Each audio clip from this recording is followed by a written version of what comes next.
आज मैं 10th class का हिंदी व्याकरण का सिलेबस लेके आया हूँ, जो कि आप लोग के बीच मैं अभी पढ़ाने वाला हूँ। और मैं जो पढ़ाऊंगा उससे बाहर नहीं के बराबर पूछा जाएगा। आप लोग इस क्लास को लगातार करते हैं तो आपको 80% क्वेश्चन मिलने की मैं पूरा गारंटी लेता हूँ। यदि आप लोग 10 क्लास कर लेते हैं तो 80% क्वेश्चन मिलने की चांस मैं गारंटी लेता हूं। आप लोग एंड तक बने रहिएगा और 10 दिन में मैं जो क्लास कराऊंगा आप लोग के बीच बहुत ही बेहतरीन और मजेदार होगा। तो चलते हैं बोर्ड के ऊपर।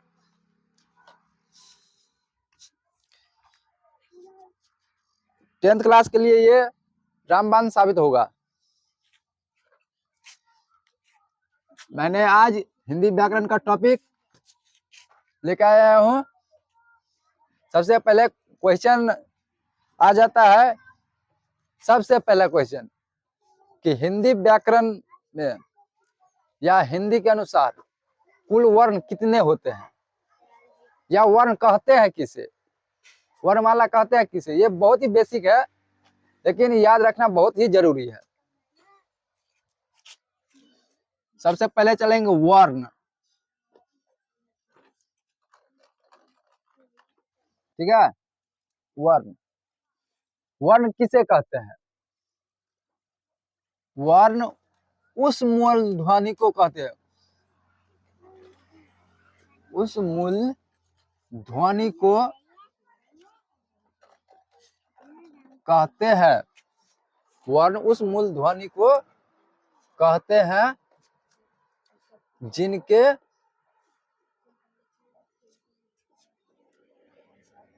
खंड या टुकड़े नहीं किया जा सके। क्या? नहीं किया जा सके।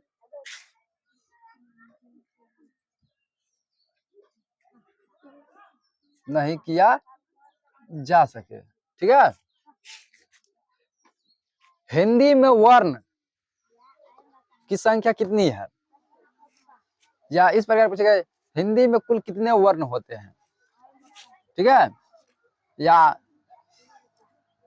अभी इसका एक और परिभाषा मैं लिखूंगा। इनकी संख्या हिंदी में, क्या हिंदी में इनकी संख्या यानी कि वर्ण की संख्या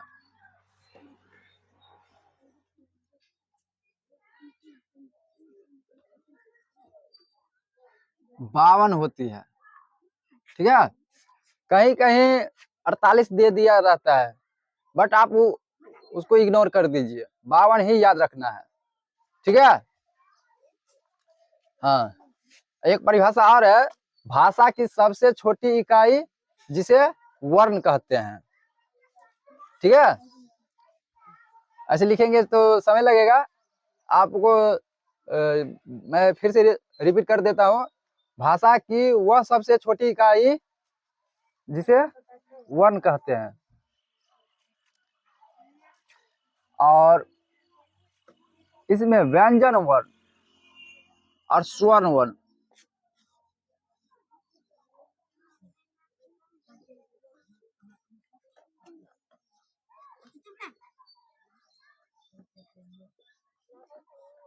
व्यंजन वर्ण और स्वर्ण वर्ण, व्यंजन वर्ण की संख्या और स्वर वर्ण की संख्या ये भी बार बार पूछे जाते हैं। स्वर वर्ण की संख्या 11 होती है, आपको पता होगा, और व्यंजन वर्ण की संख्या 33 होती है, ये भी आपको पता होगा। लेकिन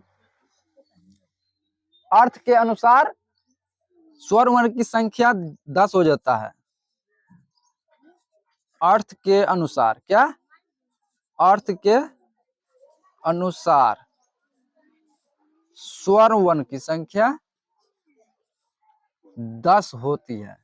कितना होती है? 10 होती है। ठीक है। हाँ, अब 10 में कौन कौन सा आता है 11 में कौन कौन सा आता है वो आप जानेंगे।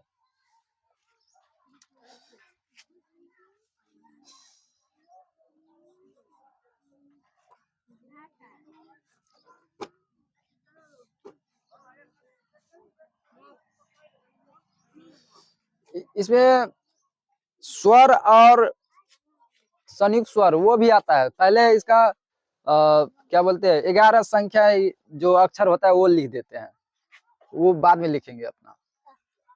मूल स्वर और संयुक्त स्वर।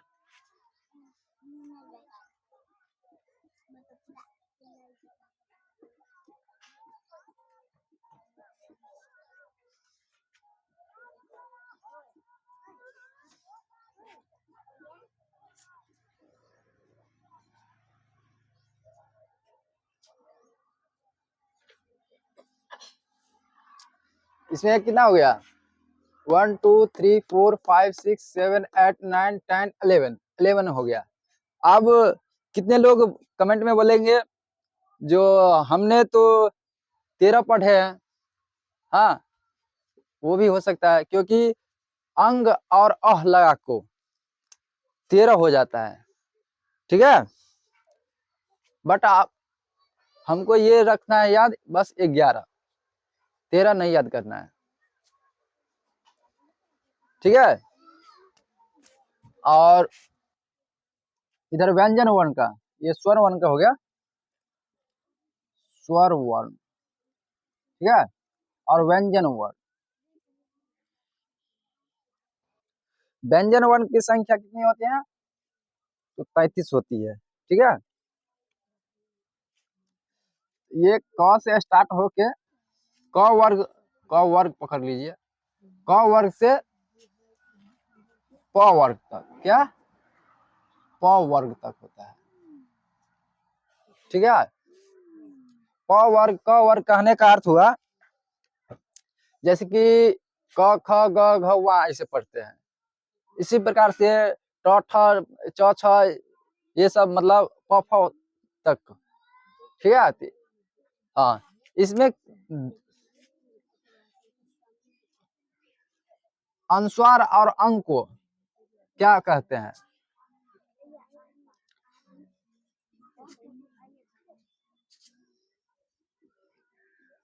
अनुनासिक कहते हैं।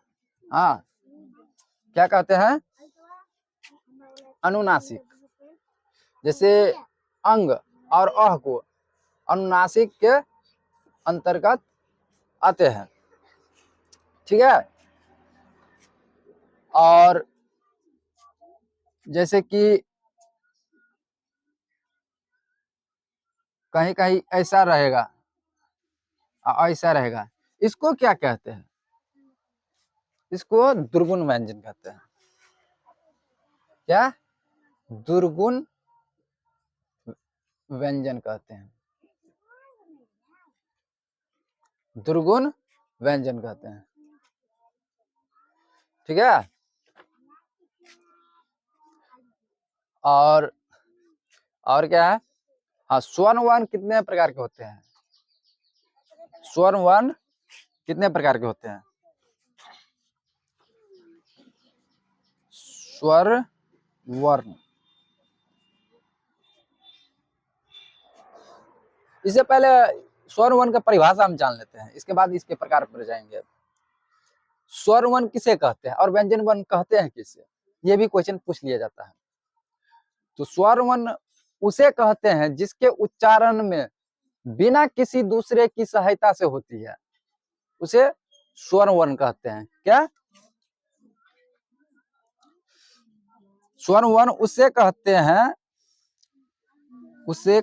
हैं जिनके उच्चारण में बिना दूसरे वर्ण की सहायता से होती है।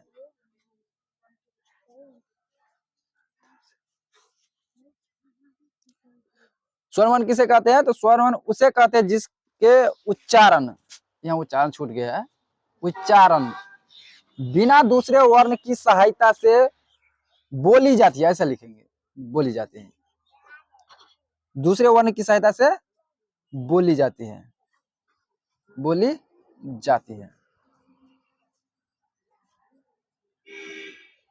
या लिखी जाती है, जो भी आप लिख सकते हैं। तो या ऐसा भी कह सकते हैं, वे वर्ण जो स्वतंत्र रूप से पाए जाते हैं उसे स्वर वर्ण कहते हैं, ऐसे भी आप लिख सकते हैं। और व्यंजन वर्ण, व्यंजन वर्ण में क्या हो जाएगा, व्यंजन वर्ण, ठीक है, वे वर्ण जो दूसरे के साथ मिलकर नए वर्ण बनते हैं, ऐसे भी कह सकते हैं, या उच्चारण के साथ में। तो इसे हम इस प्रकार लिखते हैं, देखते हैं, वे वर्ण जो उच्चारण में दूसरे वर्ण की सहायता से बोली जाती है, दूसरे वर्ण की सहायता से बोली जाती है,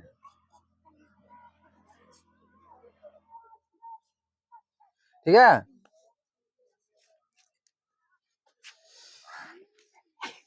तो इस प्रकार से आप इसे लिख सकते हैं, वे